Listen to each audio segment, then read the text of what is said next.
Bernard Avle of Channel 1, Sadiq Adams, Mahama Haruna from the Savannah region, and there's a lady at the back there, and Joshua from GH1.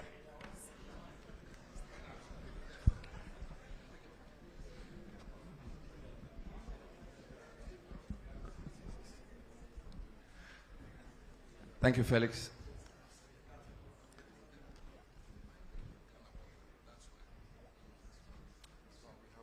Thank you, Felix. Before my question, I'd like to indicate that there was a question on Galamsey, which I believe has Yes, not I been just answered. prompted His Excellency, and he will deal with it. Yeah. Thank you very much. So, Mr. President, thank you for this opportunity. We are told democracy thrives on checks and balances and separation of powers. Your party has a two-thirds majority in Parliament. The Chief Justice you came to meet has been removed, of course, under your hand, although the process was gone through. There is talk of the EC chair and the leadership, quote, not being fit for purpose by members of your party. Some people fear that these developments and others create a situation where the other arms of government are completely subservient to the executive. In fact, one newspaper expressed the fear that you could be morphing into, quote, a supreme leader, unquote. There is a maxim that power corrupts, and absolute power corrupts absolutely. Should we be worried in your legacy term that the democracy you came to meet will be well oiled and that the three arms of government will work not in subservience but in unison? Thank you. All right, before I come back to you, we'll cross over to Tamale and take a question from Abdul Mujiz from Tamale. Sagani TV from Tamale. Abdul Mujiz, you have the floor if you can hear me. Thank you very much. Mr. President, good evening. My name is Ba Abdul Mujiz from Tamale. My question has to do with the Tamale and Yendi water project. I would like to know when.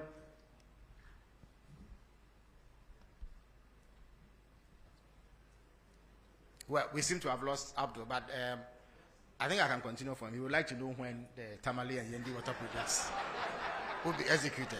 Yeah, Sadiq, you have the floor now.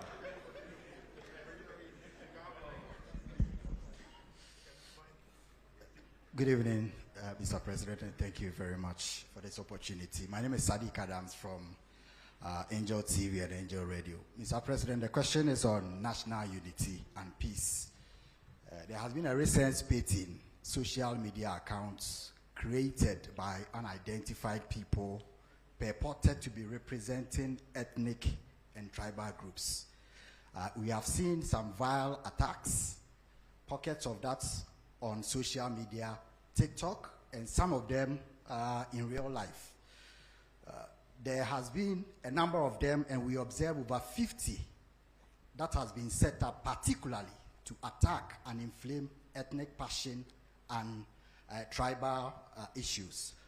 If your security agencies have taken notice of this, what are the measures being taken to ensure that our national unity and cohesion is protected by education and sensitization, as well as trying to put this in a context of not suppressing freedom of expression, as well as maintaining the national cohesion that we have because of these kinds of threats and attacks from social media on ethnic basis. Thank you. Thank you very much. Joshua from GH1. I am Joshua Kojomensa, GH1 Television and Star FM. I'm glad to hear that you personally are telling us that indeed steps are being taken to repeal LI 2462. But then I want to find out from you, the pro-environmentalist groups and then civil society, they want this declaration of a state of emergency. Where's the difficulty in declaring that state of emergency? Thank you. Thank you very much, Joshua. Mahama Haruna from Savannah. And then we'll take a final question from the lady from GTV. Thank you very much, Honorable. My name is Mahama Haruna, as you rightly said, from Savannah region. Inkligi FM. Mr. President, we expected you to say a little on the security situation in the country, especially the unfortunate Boko conflict, and recently the conflict in your own backyard of Savannah region.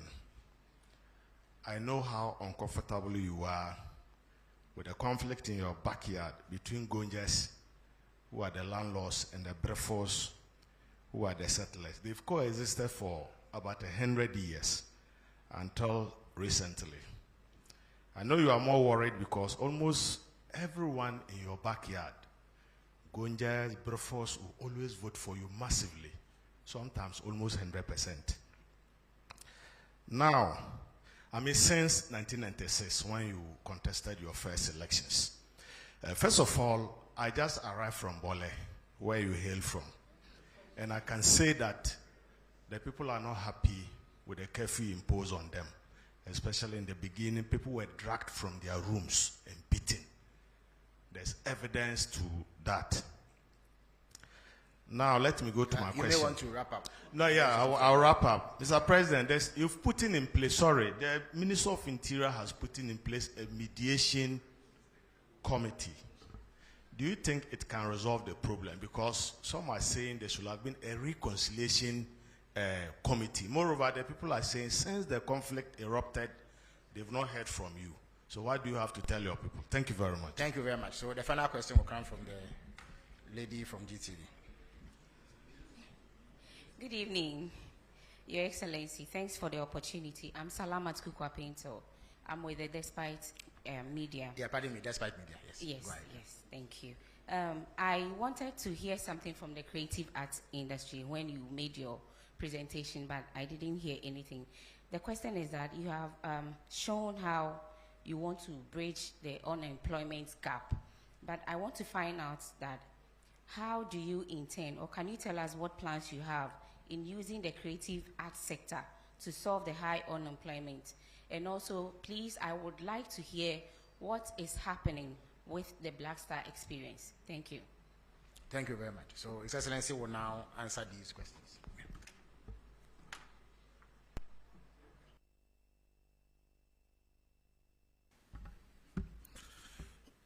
Thank you very much. Let me first apologize for missing one of the questions, and that is the accusation that there's interference in terms of the oral investigations. I would have very conveniently said the General Secretary himself is here, and so I'll call him to present his evidence to the public. But I can assure you that there's no way anybody can interfere. I cannot be in people's mind to stop them from attempting to interfere, but I am responsible for making sure that that interference comes to naught. And so I closely monitor. I hold regular meetings with the Attorney General. He briefs me on the status of investigations. And so I'm confident that, the cases will go ahead based on their merits and that nobody would have the opportunity to interfere. If anybody goes lobbying people or paying people to interfere, they probably are just throwing away their resources. All cases will be investigated and come to their logical end. If people are exonerated in the courts, that's what justice is all about. We will do our part, and we're being painstaking in preparing the dockets, and that's why people are complaining that it's a bit slow. But you don't want to hurriedly take a docket to courts and have it thrown out on technicality. And that's why you need to make sure that by the time a docket is prepared and prosecution starts, you have a watertight case that will ensure that you get a conviction. And so that's the process that we're going through. There was also a question that was tied to water, but it also had to do with Galamsey. It says that the justification for water company asking for such a steep increase was because of the cost of treating the water. And I answered it in terms of the tariff, but not in terms of the Galamsey in the water. But in my statement, I indicated that we just started with the Blue River Guards. We're training more and more of them. These are long expanses of water bodies. And so far, those we've trained are 600 and something. They are not enough to cover even the length of the Ankobra. And so as we recruit and deploy, because they patrol the water bodies, if they see any Shamfam machine on the water body, they seize it and we burn it, we destroy it. And so I gave you the number of Shamfam machines we have seized and destroyed. As we continue to increase the numbers of these Blue River Guards, I'm sure that we'll be able to cover the tunnel, we'll be able to cover the Pra, we'll be able to cover the Ankobra. And we hope that then we will start seeing, some reduction in the turbidity of the water.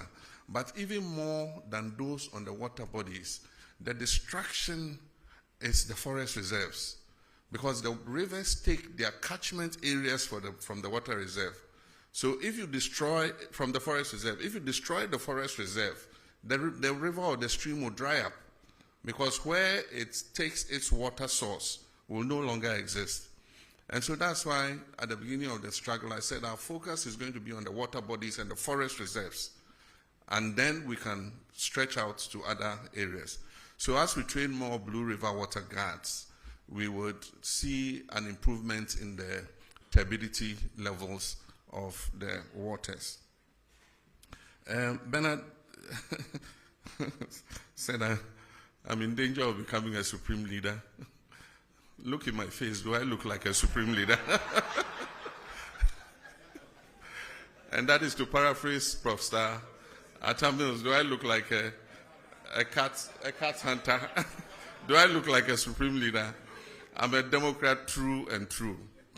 And even when we attained 2/3 of Parliament, I said that we're not going to use it to ride roughshod over the minority, and that we're going to give opportunity for democracy to flourish. And so we don't intend to use our 2/3 majority to steamroll our democracy. We believe that even though the people of Ghana gave us that overwhelming majority, it wasn't meant to turn Ghana into a dictatorship. They gave it to us in order that we could carry out reforms to make our governance better. And I think that we stand a very good chance with that 2/3 majority to finally move the amendments to the Constitution that we have all wanted. In the past, because of hung parliaments and all that, we couldn't make any progress, because there are some of those amendments for which you need an overwhelming majority. And so Ghanaians have given us that opportunity and say, look, go ahead and do these things so that we can have a better constitution that will take Ghana for many more generations to come. And so that's what I believe. But I certainly am not on the way to becoming a supreme leader or an autocrat. Yendi and Tamale water. Yendi, Tamale are 3 urban areas in the northern regions that suffer severe water scarcity, especially Tamale. Tamale is probably the biggest city in the whole of the 5 northern regions. The population has been increasing rapidly, and the water system has not expanded as fast to meet the demand of a growing population.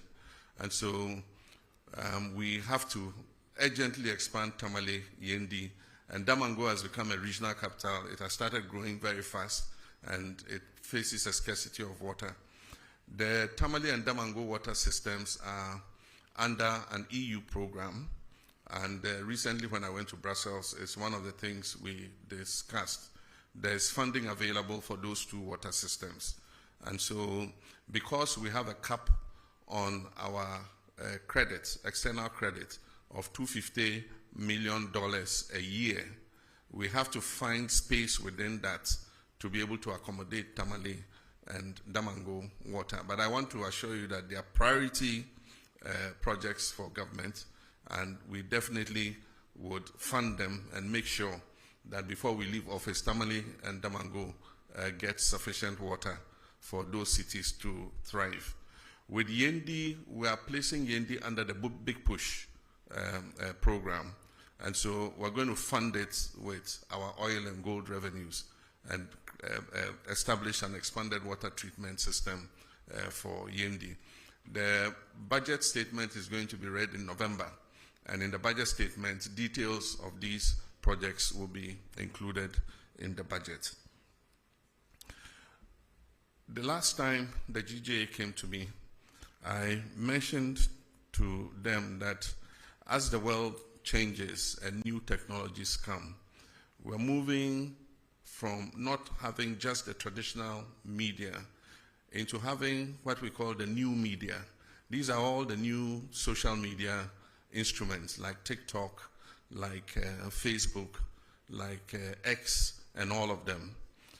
And so the traditional sense of journalists like you, most of you trained and working in media houses that have a corporate identity and can be held responsible for the information that you put out, is beginning to change. We have a new crop of I'll call them neo-journalists, who anybody with a phone and a camera can report news or comments on national issues. Now the point is, who holds those people responsible? And that's what he's saying. If you go to some of the WhatsApp platforms, or you go to some of the commentaries in the TikToks and others, we have what we call hate speech, incitement to violence. Those are criminal. Despite the fact that we have removed the criminal libel laws, there are some laws that make such people accountable. Because if we don't regulate that sector, it can lead this nation to war. There are some of the incendiary statements that have been made in the Boko situation that are fueling some of what is happening there, making people hate each other and see each other as enemies. It's been the same in the Gonja Brefo thing. Some people fanning and inciting violence against each other. This falls in the ambit of the National Signals Bureau. And so the National Signals Bureau now has the technology to use your IP number and find you wherever you are. So I'm sending a signal to Ghanaians that we can find you those doing those hate speech and things. We'll use your IP number, we'll trace you. And when we trace you, we'll deal with you under the criminal code for inciting violence and disturbance of the peace. But I believe that beyond that, we must start making regulation for this new media, because it's unregulated. And so anybody just takes a phone and says, oh, this plane crash, I wish that so and so had been the one in the helicopter and had died, and dwarfs have eaten him in the forest. I mean, why would you say something like that? And so we need regulation for that new emerging media. But in the meantime, the National Signals Bureau has been given the full authority to track down people who do that kind of thing and bring them to be sanctioned under the criminal code. I've been reluctant to implement a state of emergency in the Galamsey fight because we've not exhausted the powers we even have without a state of emergency. We have the opportunity to arrest anybody, to confiscate any such thing. There are laws for forest protection and all that give us enough powers to be able to act. Implementing a state of emergency might sound nice, but it should be the last extreme, the last resort. So for now, let's exercise all the powers we have.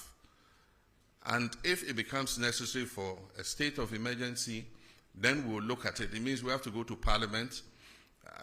The President can't just declare a state of emergency without, going to Parliament, because there's a limit to how long you can maintain that state of emergency. And so I believe that we still have leverage to continue to fight Galamsey without necessarily implementing a state of emergency. It means that we have to delineate the areas where the state of emergency is operational. And if you look at the area where Galamsey is taking place, it covers several districts of our country. And so we would do it if it becomes necessary. But for now, I think that we've given the security services enough powers to be able to deal with people who are found to be involved in Galamsey. With regards to the security in the Sola, Tuna, Kalba, and Bole districts, it was an incident over a small plot of land, like the land you put a container kiosk on. That's all. And it has led to over 30 deaths. Somebody has his house, and there's a land between the house and the street.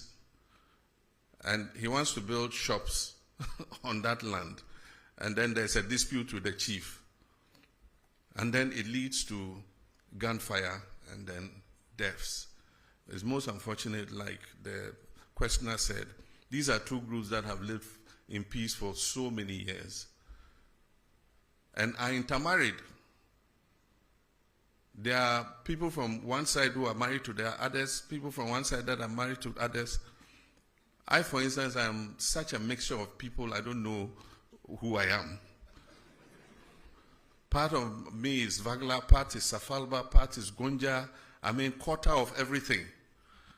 And so if my ethnic groups are fighting, it means my body should be fighting with different parts of my body because I'm a mixture. My blood is made up of all those ethnic groups. And so it's most unfortunate.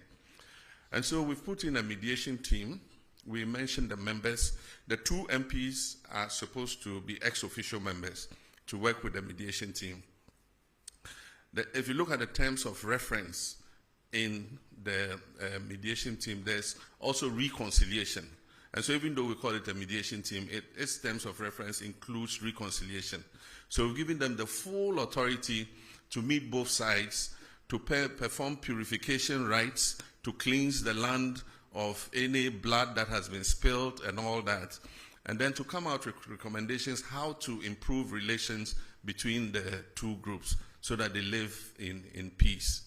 There are few feudal practices that have been complained about, you know, where people are called to chiefs' palaces and shipped, or they are forced to give up their animals and things. We need to look at all those practices too as we go forward. We're in a modern society, and so sometimes some of these things we must take another look at them. I've been accepted by all sides. Indeed, sometimes my greatest supporters were people of other ethnic extractions other than my own Gonja extraction. I won elections not because I was a Gonja, but because of the person that I was, you know, and I enjoyed a good relations with everybody.